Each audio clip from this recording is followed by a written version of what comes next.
So it's my distinct honor, and not going to have any notes. You've read the information on her.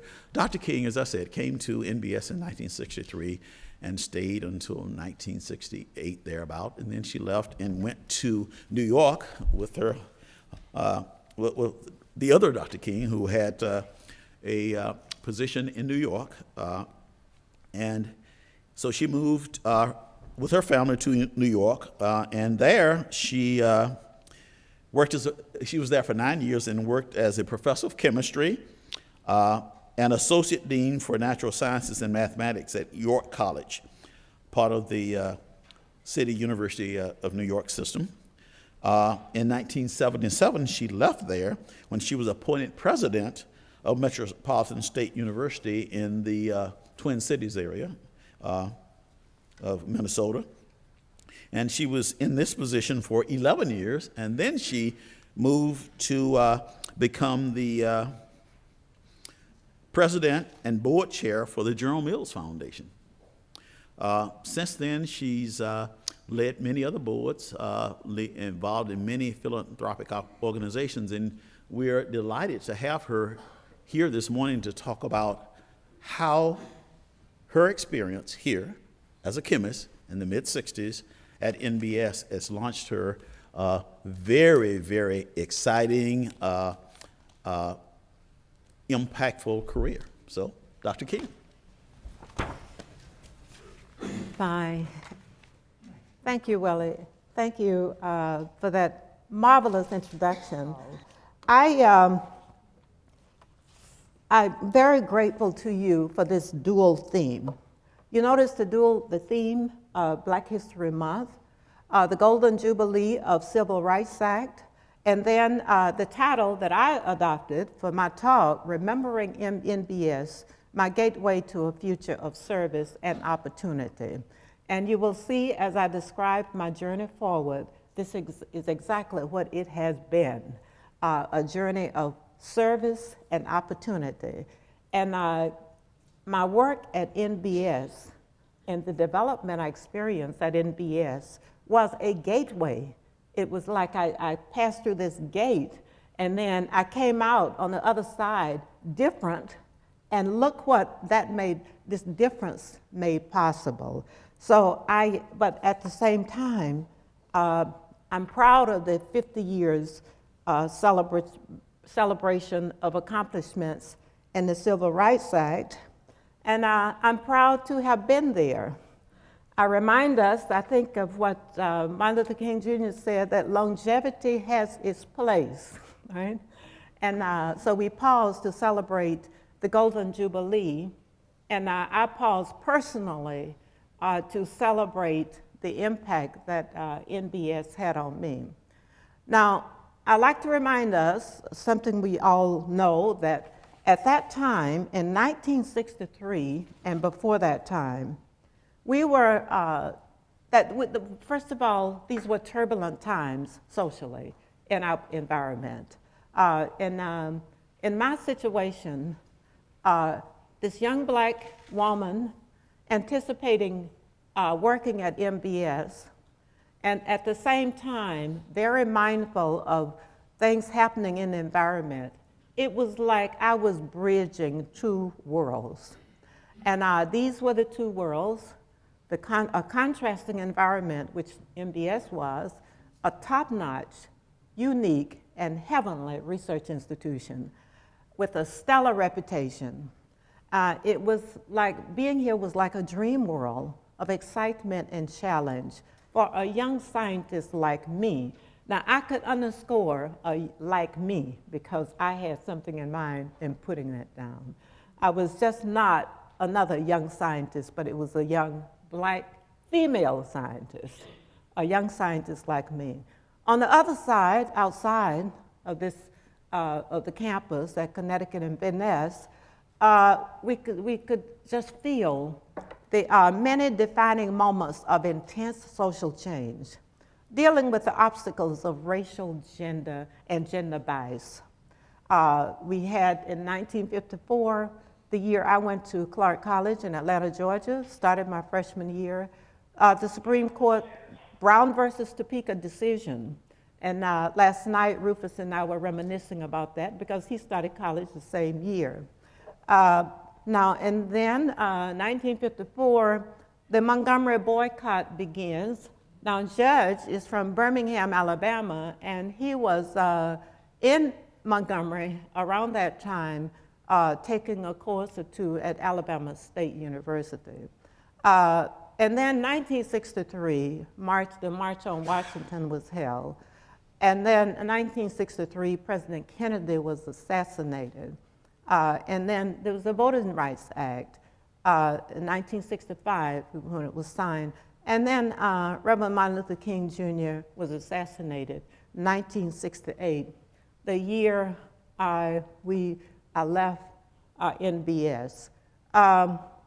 There were some maybe delightful things, and I'll mention later the space program, which my research was connected to. We were working on the Apollo series, the series that launched the astronauts to land them on the moon. And my project was connected, the field that I studied was connected to that project. That gave us a big head. Oh, that was an inspiring time in the space program, and an exciting time. So while all of these traumatic things were happening, President Kennedy was inspiring the nation to land a man on the moon. I like to say person on the moon, but back then, clearly they had man on the moon in mind, to land that man on the moon before the end of the century. The decade, end of the decade. And it happened, 1969. So here he was proclaiming that ambition in 1961. And you can imagine what happened. All of the scientific development, mastering so much, creating so much, discovering so much in that short period of time, 1961 to 1969. But so alongside these, this intense social change and the turbulence that we felt, we also were seeing, we scientists, we were inspired and feeling excited about that we were a part of something big, this big discovery, getting this man on the moon. So now the day after the march, there was a New York Times headline that was telling, and it said, these are big bold letters, 200,000 march for civil rights in orderly Washington rally. Presidency's gain for Negro.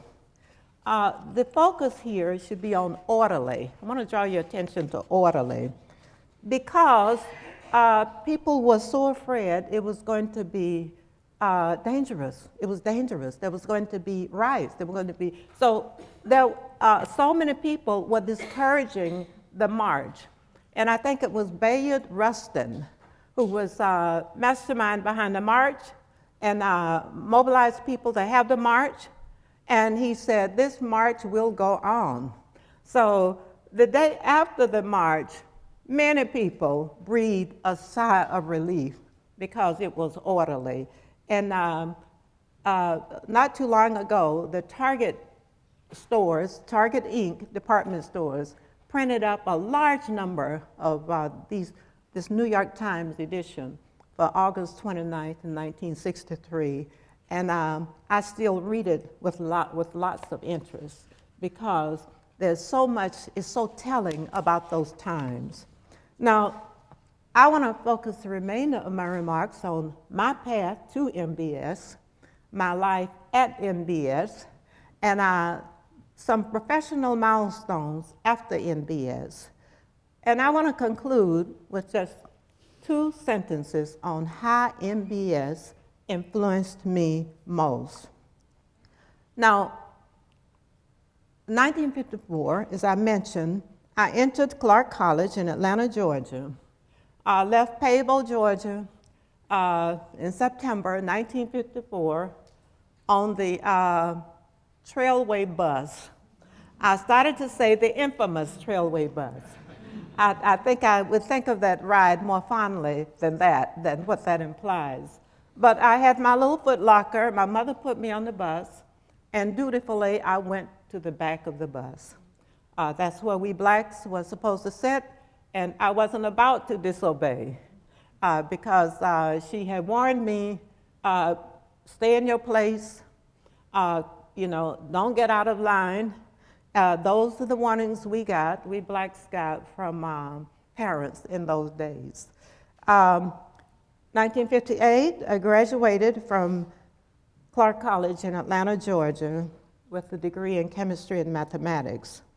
Over that period, though, something fortuitous happened to me that I didn't realize would be so beneficial until in my later years, by the time I got to NBS. During my summers in college, I traveled to Paulding, New York, and worked as a live-in maid from May to September. And I call this a fortuitous experience because now if you saw the movie The Help, and if you know those stories, you could see lots of similarities between my situation as a live-in maid and those stories, because I was a full-time live-in maid, and I had one day off, Thursdays off, and I was all of 17 years old. So this was before I got to the University of Chicago. Why do I say it was fortuitous? Because I worked for the best woman. My boss was just the opposite of the bosses in The Help. My boss did everything she could, Mrs. Dan, to show that I deserved to be treated in a dignified way. And she, for example, she paid for all of my miscellaneous expenses, made it possible for me to save every penny of the $25 a week that I made, and for my college expenses, and take that back to Georgia. She also would plan a tour of sightseeing tour for me in New York City on Thursdays. And she would write out an itinerary and tell me how to get on the train, how to get to Grand Central Station, or how to get to Yankee Stadium, how to get to the opera houses, how to get to New York Public Library and the Empire State Building. All of those places that people yearn to see, she made it possible for me to see them firsthand. She would take me to the train station in Paulding and then pick me up at the end of the day, and we would talk about what I had seen. She would also give me her charge cards and said that to Bloomingdale's and Saks Fifth Avenue, she said, if you want something, to buy something, you can use my card. And that showed a lot of trust. Can you imagine that? Can you imagine that for a young black woman? Naturally, I didn't buy a thing. And each Christmas, she would send me a Christmas present, a nice blouse that she would go to Abraham and Strauss, if you remember those stores. This was my experience as a live-in maid. But I was being exposed to those sophisticated things that I would, and becoming more cosmopolitan as I did my studies. So when I came to the Bureau standards, I wasn't so green and thinking about those situations. That helped my development immensely. So this side learning that I got through experiences like that helped me a lot. 1960, I went on to the University of Chicago to get, and I got a master's degree in 1960, and that was calculating. I knew I was going to stay there to get a PhD degree in chemistry, but I wanted to do a research assistantship for pay in the summertime. I went year-round, and I learned that if you had that credential of a master's degree, you would get more pay. So I applied to get the master's degree since I had earned the credits for it, satisfied the requirements, and so that was a convenience degree. I earned more pay. 1961, Judge and I got married, December 61, and he was then teaching at Inglewood High School in Chicago. science and math, and he had graduated from Morehouse and moved up to Chicago. So we got married, but then he made the decision he wanted to go to graduate school. So Atlanta University and Howard became his target schools. First to Atlanta University to get a master's, and then to Howard. And during our first year of marriage, I stayed in the dormitories at the University of Chicago. I just continued my studies for one more year, completed all the work for a PhD degree. And by 1963, then became employed as a research chemist at the National Bureau of Standards there in 1963. Now that is my path to NBS, but there was another important step, and that figured into this path. For me and my older sister, Mamie, who lives here in Washington, this is our first school, Mount Zion Baptist Church in Paybo, Georgia, under the tutelage of Florence Frazier, our teacher. She taught all 7 grades in this one-room schoolhouse, which doubled as a community church, and has the cemetery outside where my parents are buried, and lots of other blacks from that community. During the summer, Mamie and I did lots of field work. We were first-rate, prize-winning cotton pickers and tobacco gatherers. Able to outwork anyone, stringing tobacco, handing tobacco, and so we were sought after as children to go to fields that my mother trusted us to go to earn money during the summertime. At age 12, I could pick 200 pounds of cotton, and I thought Mamie was going to be here today. She could pick even more, but I'm a little sister, so I could put that on my resume. So she's a little sister, and Mamie was the leader for our family. I remember best about this church, the church dinners. First Sunday on the church grounds there, we had these delicious meals. And Dr. May won't like this, but they served lots of chicken.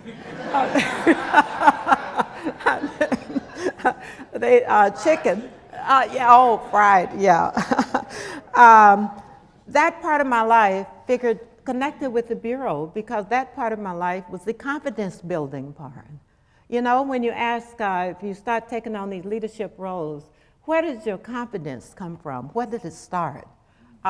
It started here for me, because I love to learn, though my parents were unlearned. My father was illiterate. My mother went to school to the 3rd grade.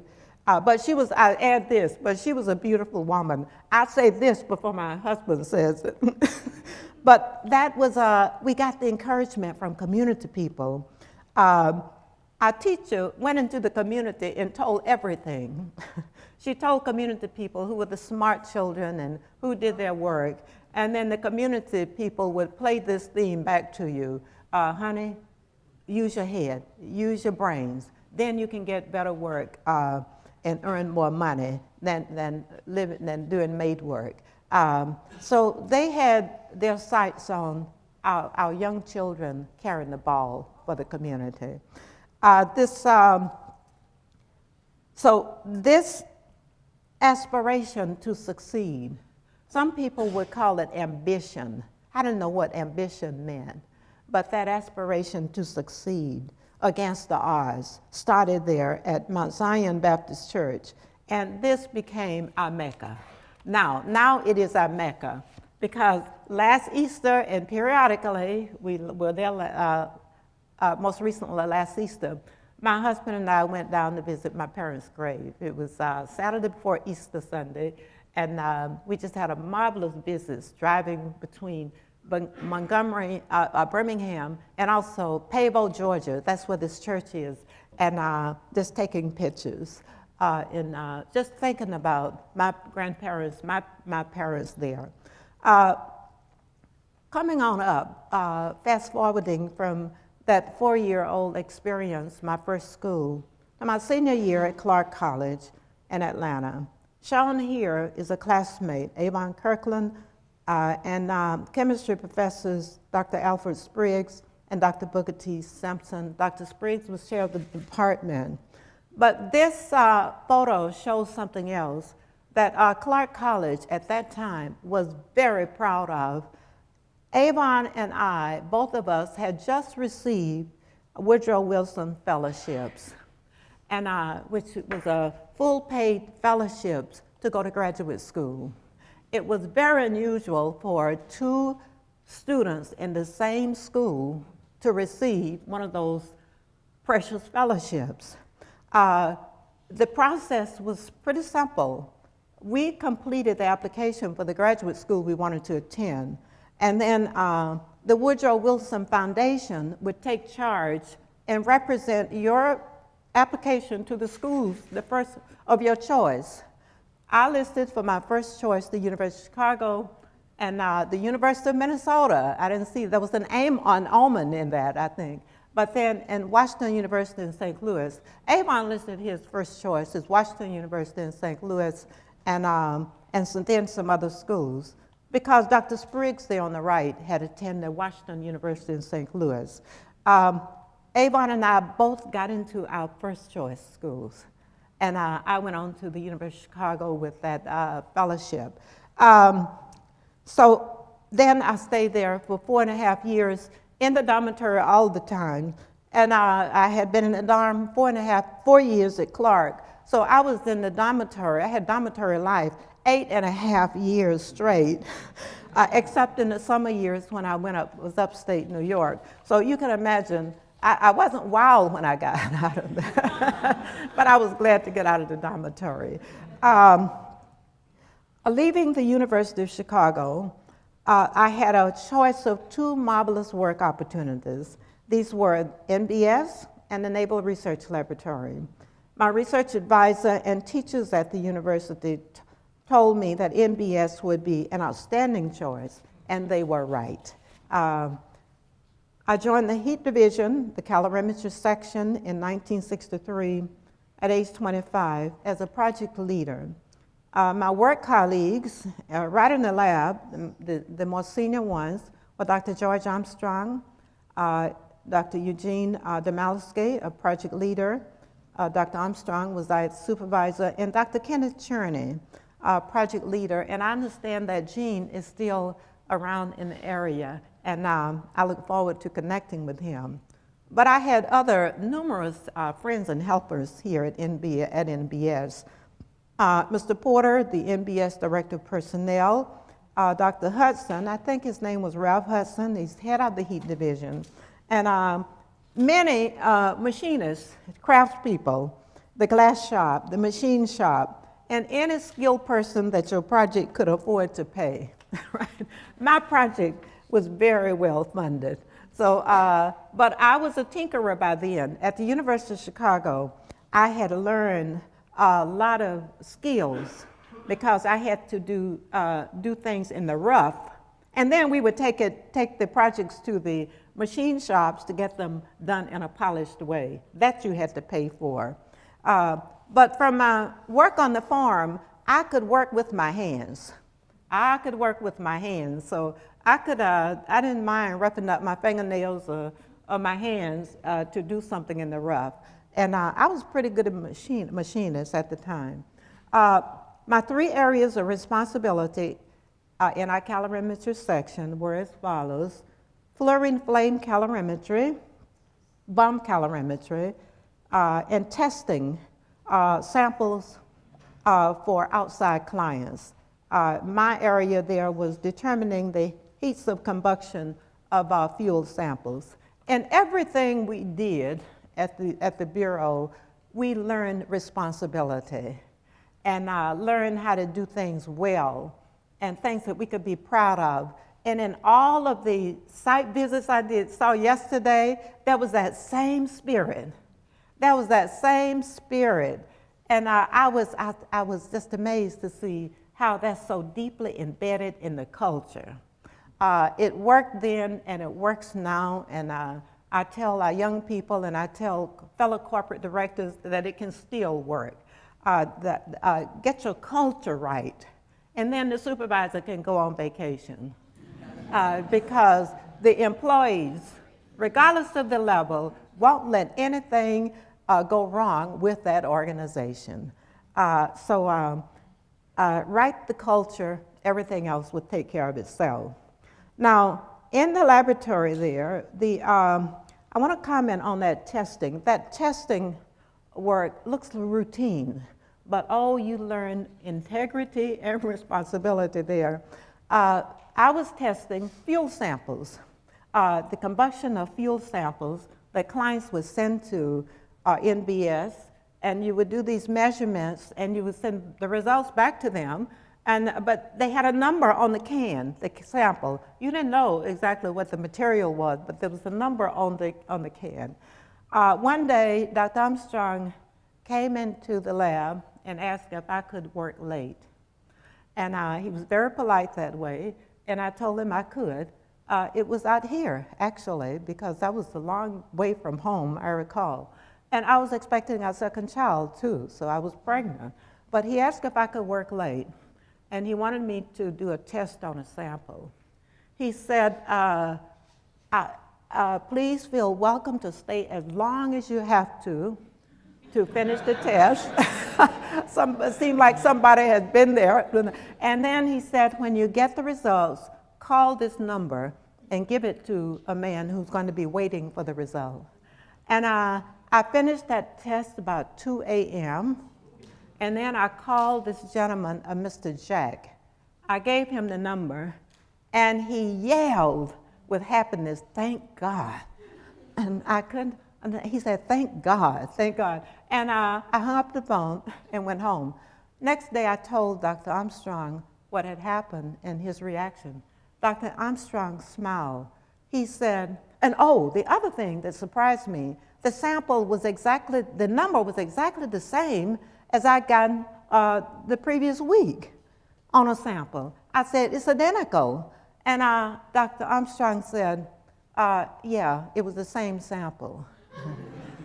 He said, Mr. Jack's agency is involved in a lawsuit. And it was very important to Mr. Jack that there not be any difference. And so I say, sometimes for an academic exercise, what does integrity mean, you know? You try to define integrity, ethics, and explain what it really means. You really can know what it means when you've seen it in action, right? And that I saw in action. So but you were given at the Bureau then, you were given huge responsibility, but it looked so simple, so routine. But you can imagine what could happen if your organization got caught up in the crossfires between two organizations that are having a conflict. And I think a lawsuit is an area of conflict. So as routine as those tests were, you didn't take them for granted. That's the point. Now, my major emphasis, and this comes to the NASA part, the space part, was to determine the heat of formation of oxygen difluoride and interhalogen compounds with the focus on chlorine trifluoride and chlorine pentafluoride. The project sponsor was ARPA, the Advanced Research Projects Agency, and I think at the time it might have been connected with the Defense Department too. I did Google up ARPA one day, and I found, oh, it's still there, it's still there. But the excitement around the project was huge because of its connection to the space program and the pursuit of fuels for the space program. And I had mentioned President Kennedy's appeal to the nation, and that was an inspired moment for our country. And there was lots of people across the country, across the world, working on some aspect of the space program. So I was my project was in an inspired environment. And I loved doing the quarterly reports to send them in to the sponsoring agency. In addition, in bomb calorimetry, everything I touched had a point of intrigue here. at the Bureau during my nearly 6 years here. It was intense and it was intriguing. The example is the project that I did in bomb calorimetry, aluminum carbide, Al4C3. Dr. Armstrong asked me to determine the heat of formation of aluminum carbide. And I thought it was going to be a routine experiment, expecting to get aluminum oxide, which under ordinary conditions of temperature and pressure would be just a refractory material, just a glob, white glob. I opened up the container, the vessel where I'd done the reaction in, and there was white powdery substance all over the walls of it. I said, what is this, and which means that I had to figure out what it was. So instead of spending a week on that project, it was going to be 2 weeks or a month, because I had to go to the literature, and I did a lot of reading, and I discovered there are other crystalline forms of alumina, Alumina, compared that I wasn't familiar with. So that's what I mean by intrigue. So when the paper was published, all of that needed to be verified and reported on. Now, much of my time was spent designing 3 pieces of equipment. And I mean, it was a preoccupation because of the reaction materials, the corrosive nature of reaction materials, fluorine, and its interhalogen compounds. Those of you who are well familiar with the periodic chart know how corrosive fluorine can be. And with fluorine flame calorimetry, the main point here is that you do your reaction in a flame, and the vessel on the right with the little tip coming up through the bottom is black here, but it does have an opening at the point F. You conduct the reaction in a flame. The flame, you ignite it once one of the components reaches that tip, and then the flame lifts off the point of the tip. It's very important that it lifts off the point of the tip rather than to cling to the tip, because then you would have much more corrosion. But the seal that assembles that vessel and the escape tube for the excess gas at the very top, all of these are fine orifices, really, and you had to make sure they didn't get clogged. And this was immersed in water, so you had that cooling coil that takes the gas out, that goes around there. And that's where the machinery came in to be so important on the cooling coil. So, but I want to make one other point. This vessel was important for reacting a gas-to-gas fluorine reaction. That is, it was all gaseous. You didn't get water as one of the products, and compared to the next one, so we called it a one-phase reaction. The next one now is a two-phase reaction. This was designed specifically for fluorine oxygen difluoride reaction with hydrogen. And there again, it took some fine machinery, careful selection of the materials to prevent corrosion, and then dispersion of the product at the point H. That's a sieve, actually. You see the gas bubbling through, and you have water there to trap all of the hydrogen fluoride. I don't know how many of you have worked with hydrogen fluoride. There are very few things you can put it in that it doesn't cloud up and become opaque or just corrode the heck out of whatever it is touching. So I worked, unfortunately, maybe I shouldn't admit this, wherever you went, this project was such a preoccupation. Whether you were sitting in church or wherever, you were thinking about this project. You would get that aha moment. And then you would write down what you were thinking about, and the minister thought you were thinking about his sermon, but no. You were thinking about your research. Now, I'll admit this now because I suppose this happened to you. But what became very important was the flow system that contained your flushing gas, which is on the left there, those big tanks of helium, and then the reactants, the hydrogen, and then that big vessel in the middle, H there is the calorimeter where the reaction takes place. And then the end thing is a trap, where you take the gas down to the bottom and then you flush it back up through some packing. That, and then you had those cylindrical bulbs in between to trap samples that you would then test to analyze.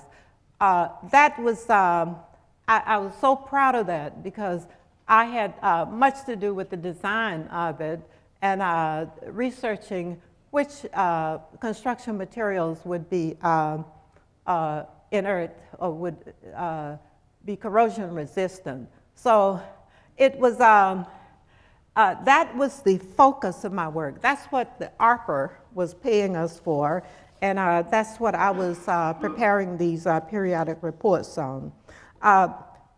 When I came to NBS, I wasn't totally green in terms of my knowledge of research and publications. Actually, I had substantial knowledge of material science and analytical chemistry. I studied at the Institute for the Study of Metals at the University of Chicago. That's where my project was located. I had lots of experience in high temperature calorimetry with studies of intermetallic compounds, zinc alloys, zinc, gallium, and germanium. And I was pretty versed in material science pertaining to metals in particular. If somebody would look at me now and mention gallium, first thought that comes to me, oh, it melts in your hand if you can rub it together, and gallium is a soft metal. I know aluminum is light as heck weight, and you just get to know the properties of metals, and that stays with you forever. Then I studied fuel salts, and I had lots of experience working with laboratory teams. So when I came to the conversation, became introduced to Ken Cherney and Gene Damalski, we would have our meetings. I could participate with confidence because I had experience with them in sophisticated settings. So in my team at the University of Chicago, there was a cross-cultural exposure. Japanese postdoctoral student, refugee from Hungary, and the Hungarian revolt was just a bubble, and a lot of had just finished, causing the exodus of a lot of Hungarians to the United States. And then we had my research advisor was from Norway, and then we had a graduate student from Brooklyn. And sometimes that seemed like a foreign country to me. But I had many conversations with the Japanese postdoc student because he was puzzled. He didn't know how he was going to get his wife back to Japan. He said, she liked in America, you didn't have to walk behind the man. So he was watching our customs. And so when I traveled to Japan, I fondly recall these questions in these kinds of conversations. But the University of Chicago was a very cross-cultural campus.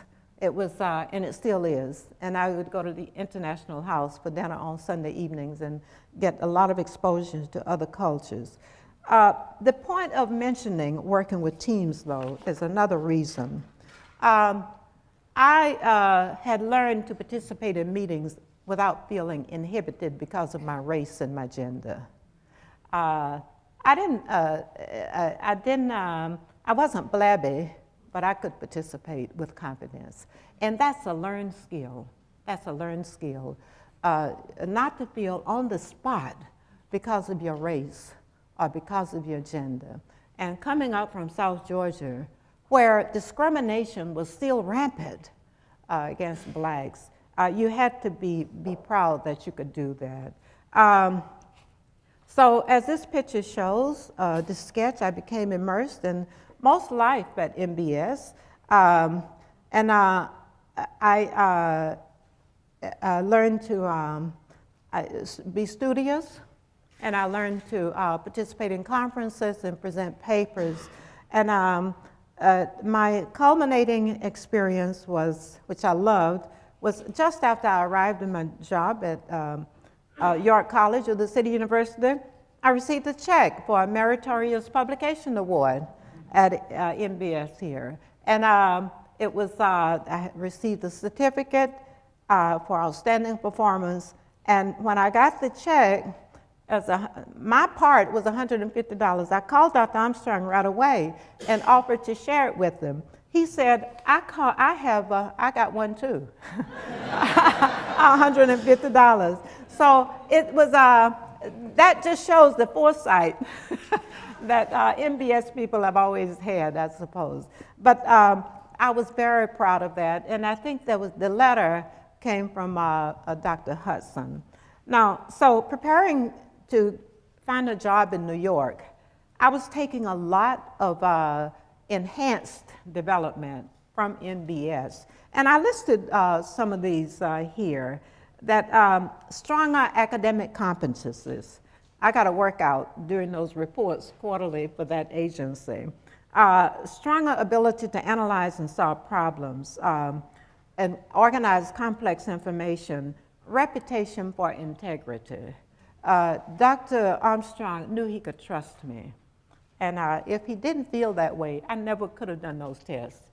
I don't know how they sort out people to do things where they need the highest level of trust, but there must, and ability to lead change.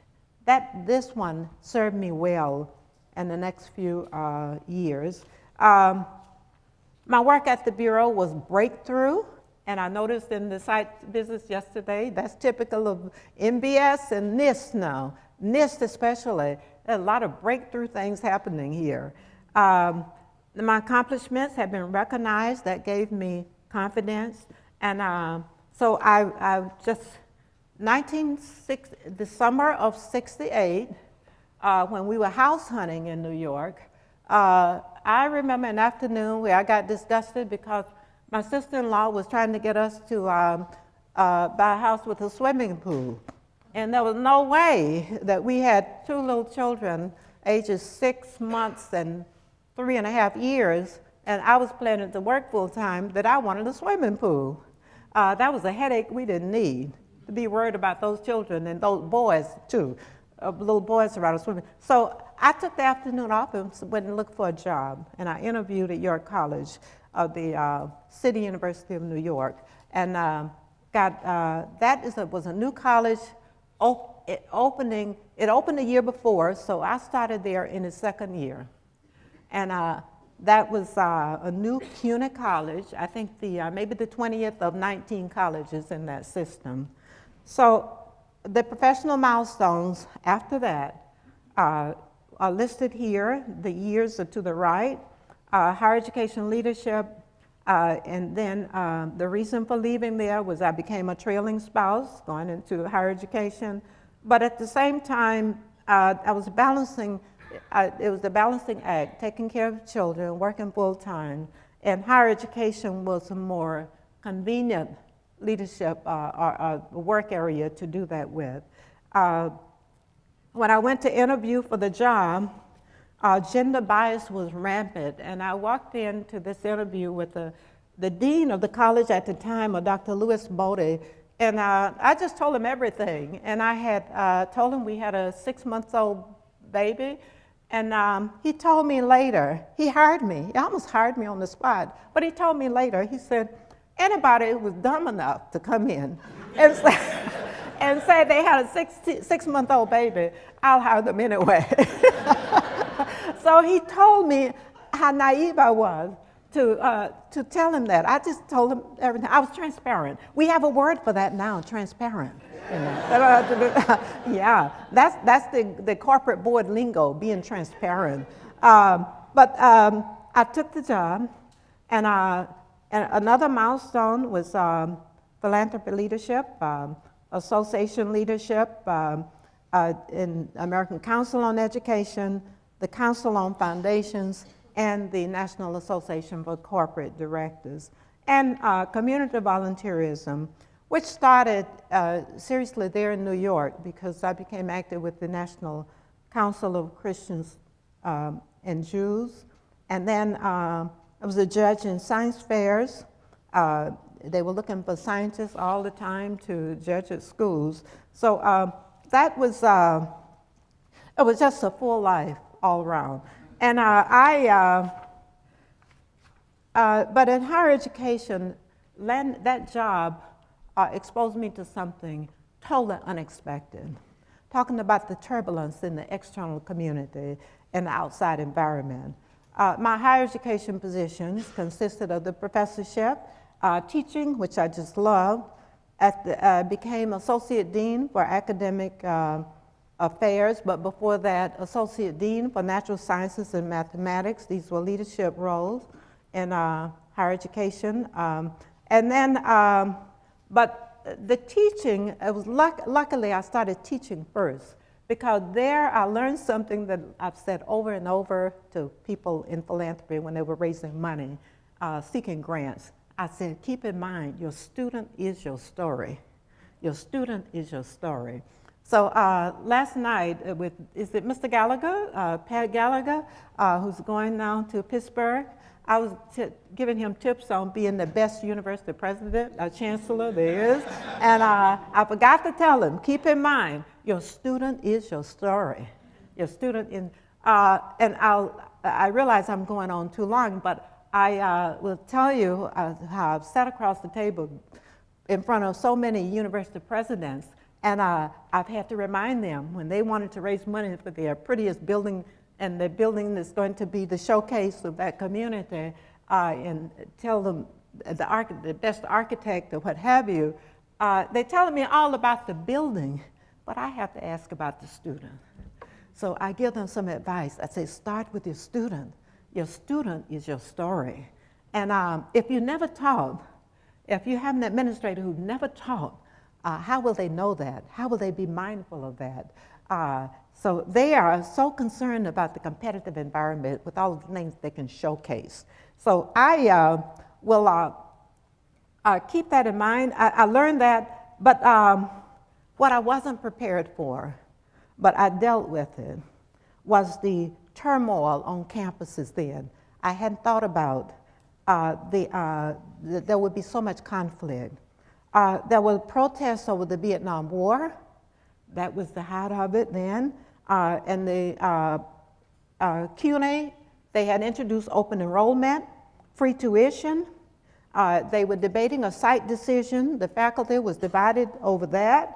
And the faculty was becoming unionized. This was the beginning of faculty unions in higher education. And the campus was located, our college was located in temporary facilities on the site of Queensborough Community College in Bayside, Queens.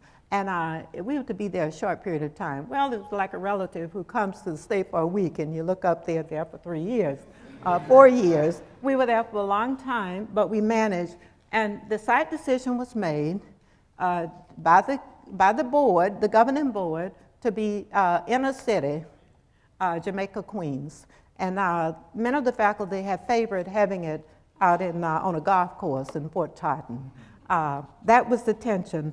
But so I walked right into this confusion where name calling was rampant. And feelings about race were raw and exposed and freely expressed. And I became somewhat of a peacemaker, and I would bringing people together. I took on the role of bringing people together because we had to make decisions and move the place forward.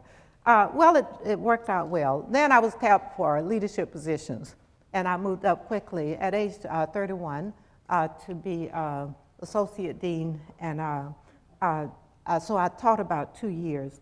But I learned a lot about campuses. Now, then I went on to,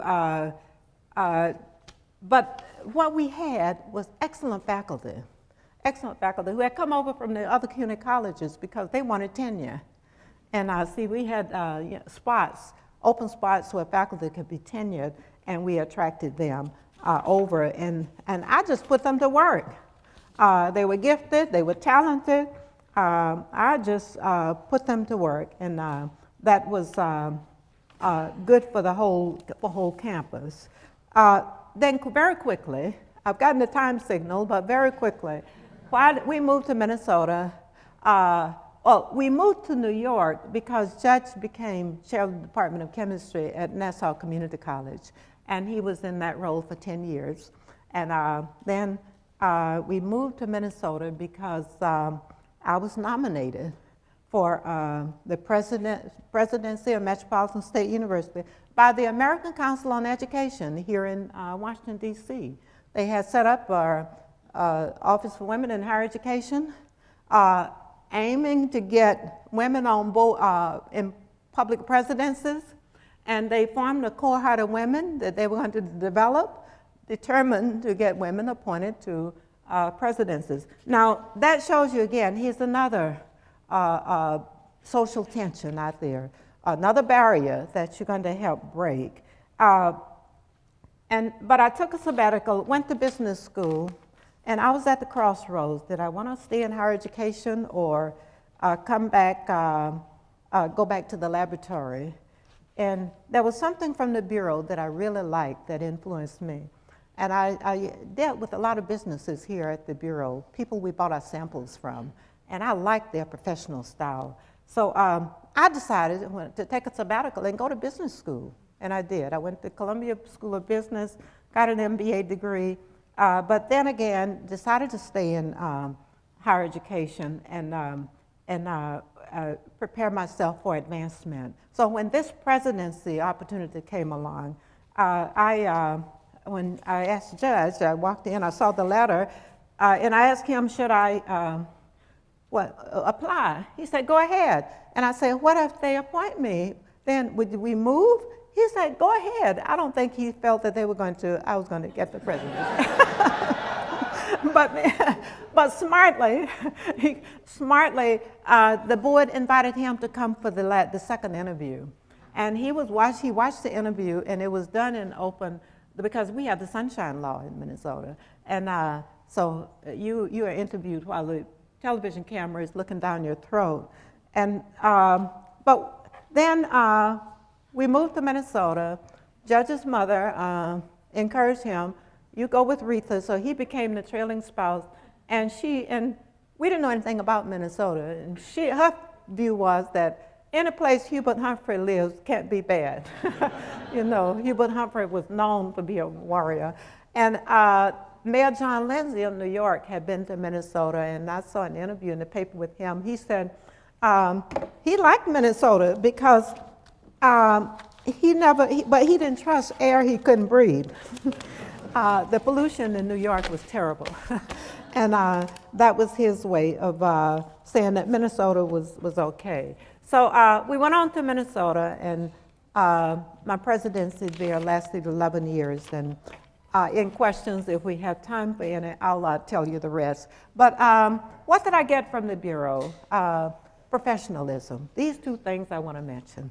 That the professionalism that I learned at the Bureau, it bridged me through every conflict, everything thereafter, and I could stand out amongst people who can make sense of the world because of professionalism and the pursuit of excellence, the relentless pursuit of excellence. I think that is a slogan from Lexus, but it worked. And I learned these two skills from the Bureau, and I could say thank you for that, because if you keep that in mind, you're going to be successful. Thanks, everyone, for your attention. Yeah, okay. Thank you so much.